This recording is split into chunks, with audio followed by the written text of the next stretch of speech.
You know that moment when you're lying in bed at 1 a.m. and your phone is still in your hand, your thumb's sore from scrolling, and suddenly you realize, oh no, it's late again. Yeah, if that's you, you're not alone.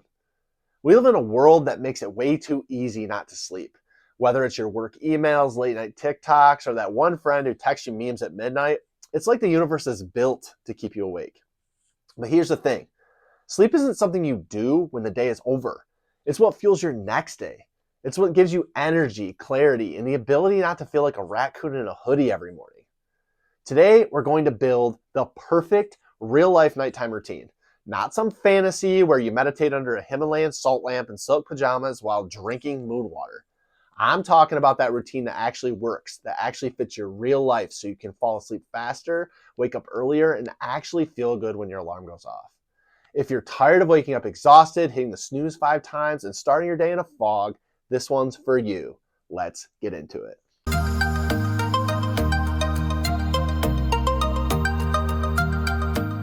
Let's start out with why your sleep routine matters. Now, you might think sleep routines, they're just for toddlers, but your brain, it absolutely loves rhythm. Now, we all have circadian rhythm. It's basically your body's internal clock that tells you you're sleepy, hungry, alert, or cranky. And every time you go to bed at different hours, scroll until your eyes blur, or crash right after working, you're throwing that rhythm off. When you do the same things in the same order every night, your brain gets the message, oh, it's time to start winding down. It's time to start releasing melatonin, lowering stress hormones like cortisol, and prepping your body for deep restorative sleep. And here's the best part. It doesn't have to be perfect. You don't need Instagram-worthy routine with diffusers and moon water. The goal is predictability. Think about brushing your teeth. It's not glamorous. But when you do it every day, it keeps working the way it should. Your sleep routine works the same way. All right, now let's talk about what actually happens the hour to an hour and a half before bed. About 90 minutes before bed, you should start shutting down the stimulation. Dimming the lights tells your brain that nighttime is here. Shut your laptop. Step away from work emails. And yes, close the Reddit arguments that can definitely wait until tomorrow. No more caffeine at this point, but you already knew that, right? And bonus points if you change your clothes to comfy clothes early to signal your brain that the hustle is over for the day. Okay, now about 60 minutes out, transition into low stimulation activities. This could be reading, journaling, or doing a skincare routine, stretching, or petting your dog and contemplating why he's living his best stress-free life and you're not. You can now switch off the blue lights. Either turn off screens or use blue light glasses. Start lowering the room temperature. Somewhere around 65 degrees Fahrenheit is ideal for most people. Then about 30 minutes before bed, it's time to go full bedtime mode. Brush your teeth, wash your face, put on your pajamas, maybe play calming music or white noise, or even a boring podcast if that helps you wind down. And if you're someone who can't sleep unless you have a to-do list and it's done, try doing a quick brain dump. Jot down those lingering thoughts so your mind doesn't hold on to them while you're trying to sleep.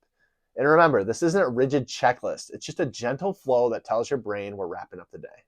Okay, now let's talk about customizing your routine. Now I get it. Not everyone has 90 minutes to transform into a peaceful bedtime monk. If you're a parent, your work shifts, or you just simply don't have that kind of time, that is okay.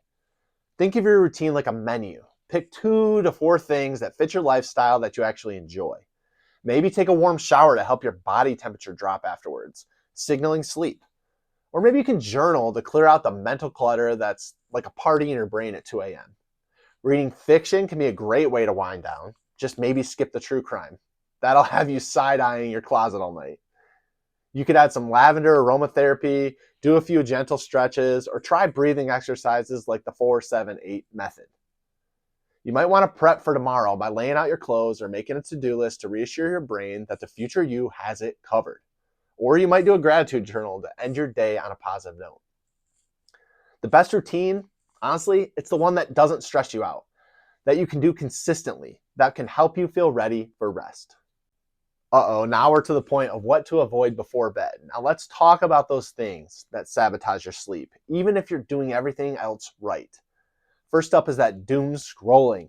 I know, TikTok is fun, but the blue light, dopamine spikes, and emotional roller coaster you get from the For You mess with your melatonin and keep your brain wired. Arguing with strangers online, it's not worth it. Let that Reddit troll be wrong. Your brain deserves peace before bed.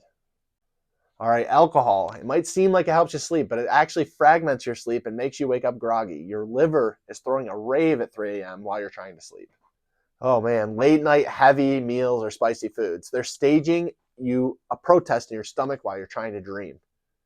And finally, working right before or right up until bed will fast track you waking up feeling like you're in a mental fog. Your brain needs a runway to power down. All right, sweet. Let's get into the bonus sleep hacks that can truly level you up. And if you want to level up even more, try some of these. Magnesium or tart cherry juice can support your natural sleep. Keeping your room cool or cracking a window can help you sleep deeper. Set a bedtime alarm on your phone to remind you when you start winding down, just like you do when you're waking up. Treat your sleep like a meeting with your brain, one you wouldn't cancel. Get about 10 minutes of morning sunlight as soon as you can after waking up. This anchors in your circadian rhythm and helps you fall asleep more easily the next night. And keep a notepad by your bed. If a thought pops in your head while you're trying to drift off, write it down so it can clear out of your brain and let it go. All right, let's talk about getting up early and energized.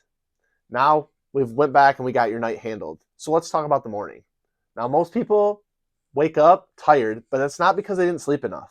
It's because they have hidden habits that drain their energy. They're dehydrated, inconsistent with sleep times, or living on caffeine and snooze buttons. So what's the fix? When you wake up, hydrate immediately. Your body is dehydrated about 7 to 8 hours, and that fatigue you feel is often dehydration, not caffeine emergency. Get outside and get sunlight on your eyes as soon as you can, ideally within 30 minutes of waking up. This is the strongest cue to your body that it's daytime. Move your body. Even if it's just stretching or walking around the block, this will help you shake out the grogginess and start your day with energy. Eat a breakfast and interact with someone, even if it's a quick chat with your dog. It helps anchor your wait time. Delay caffeine for 60 to 90 minutes after waking up, unless you need it earlier to get moving. Avoid it late in the day so you can fall asleep easier at night. And stop hitting the snooze button. It breaks your sleep cycles and leaves you feeling groggy. Set an alarm for the time you actually need to get up and get up. If you stay consistent with your sleep and wake times, even on the weekends, to keep your circadian rhythm strong. And avoid bright lights at night. They suppress melatonin and mess with your body's readiness for sleep. Now, if you do all these things consistently for 3 days, your body clock will start to adjust, making it easier to wake up and earlier and feel good doing it. All right, that was a lot, but here's the truth. The perfect sleep routine isn't about being perfect. It's about sending your brain the message, you're safe, it's time to rest. When you create a bedtime routine you actually enjoy, something that helps you unwind, you'll find that your nights get better and so do your days. More energy, more clarity, more mornings where you don't hate your alarm clock. You're not lazy, you're not broken. You're just a tired human with a busy brain that needs help winding down. If this helped you rethink your nighttime routine, hit that button and subscribe for no-fluff, real-life sleep science you can actually use. Drop a comment below sharing what part of this routine you're going to use this week or what your current bedtime routine looks like. Let's help each other out. And remember, you deserve good sleep. You just need to set the stage for it. I'll catch you next time, and until then, sleep well.